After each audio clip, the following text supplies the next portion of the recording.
arrive au mois d'avril. Je ne pouvais même plus aller debout chercher l'habitant. Il me donnait à manger qu'une fois par jour, à midi.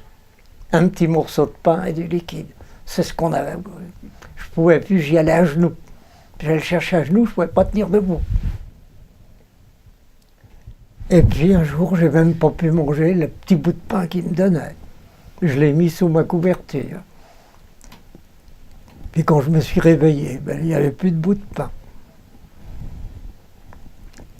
Il n'y avait qu'un seul type à côté de moi, dans un chalet à côté, un Belge qui parlait français, un Wallon. J'ai dit, t'as pris mon pain? Vous ton pain? Je dis, c'est toi, eux, ils sont à l'autre bout là-bas. Et on était peut-être une dizaine de reste. Je dis, c'est pas eux, c'est toi. Bon, on en est venu aux mains. Deux moribonds qui se battent. On s'est battus. On ne le voit plus là, mais peut-être à peine. Eh bien, sa cuillère, il l'a enfoncée dans ma main. Mais sa cuillère, c'est-à-dire que les manches à cuillère, on n'avait pas de couteau, on l'aiguisait comme on pouvait pour que ça nous serve de couteau. Et ben, voilà. Mais ceux du bout du bloc, ils se sont aperçus qu'on se battait, et ils sont venus. Et il y avait parmi eux le type le plus terrible du bloc, c'est-à-dire un chef de bande qui avait formé des bandes qui pillaient entre elles. Il soulève la couverture du Belge et il voit le morceau de pain. Il prend le morceau de pain, tu avais pris son pain, il regarde les autres, et ce type qui était la plus peau de vache qui faisait piller, il prend le pain et il me le donne. Avec un air de dire, je suis le chef, je fais ce que je veux. C'est ça que ça voulait dire. Je raconte tout ça parce que c'est des choses que c'est impensable. C'est extrêmement intéressant. Ce type, le type le plus horrible qui pouvait aller, qui était pire que les gardiens, il m'a donné le pain qu'il venait de récupérer. Je ne sais pas si c'est celui que le Belge m'avait volé ou un pain du Belge. En tout cas, j'ai pu manger mon pain. D'ailleurs, avant le Belge, il y avait... tiens, il y a une pile qui flanche. Il y avait à sa place un Italien, un jeune Italien. Et il allait décharger des wagons de déchets chimiques comme moi.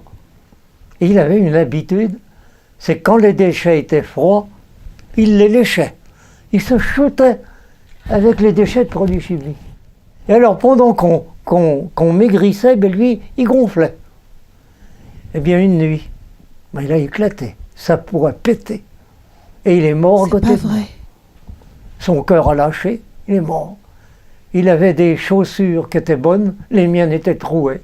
J'ai mis mes chaussures au pied du mort et j'ai pris les chaussures de l'Italien. Peut-être qu'en mourant, qu'il m'a sauvé la vie. Est-ce que l'on sait? Et puis on a entendu le canon. C'était les Russes qui arrivaient. Et un matin, le gardien, au lieu de pénétrer avec son uniforme, il est pénétré en civil dans le blog. Et il dit, combien, vous êtes libre. Mais je ne pouvais pas me lever. Je suis resté tout seul dans la baraque. Eh bien, ce gardien, qui m'avait malmené pour m'emmener au revire, quand j'étais mal et qui voulait que j'aille, qui m'avait poussé, mais il m'a aidé à me lever. Il m'a soutenu pour aller dans le magasin où il y avait mes vêtements civils. Il m'a dit d'enlever l'uniforme. Il m'a aidé à revêtir mes vêtements civils. Et dans mes vêtements civils, il y avait toujours mon acte d'accusation, le chapelet, mais il n'y avait plus de petit crayon. Qu'est-ce que le petit crayon est devenu? J'en ai aucune idée. Mais il restait ça. Il m'a emmené à la sortie du camp.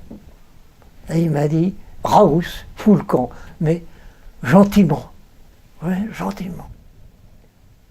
C'est incroyable, Marcel. C'est impensable. Et je me suis retrouvé parmi cette cohue qui se dirigeait vers le sud. Je vois 3 prisonniers de guerre qui couraient d'écupation de guerre française. Il a dit pourquoi? Il dit venez vite, il tue tout, il tue tout, il tue tout. Il tue tout.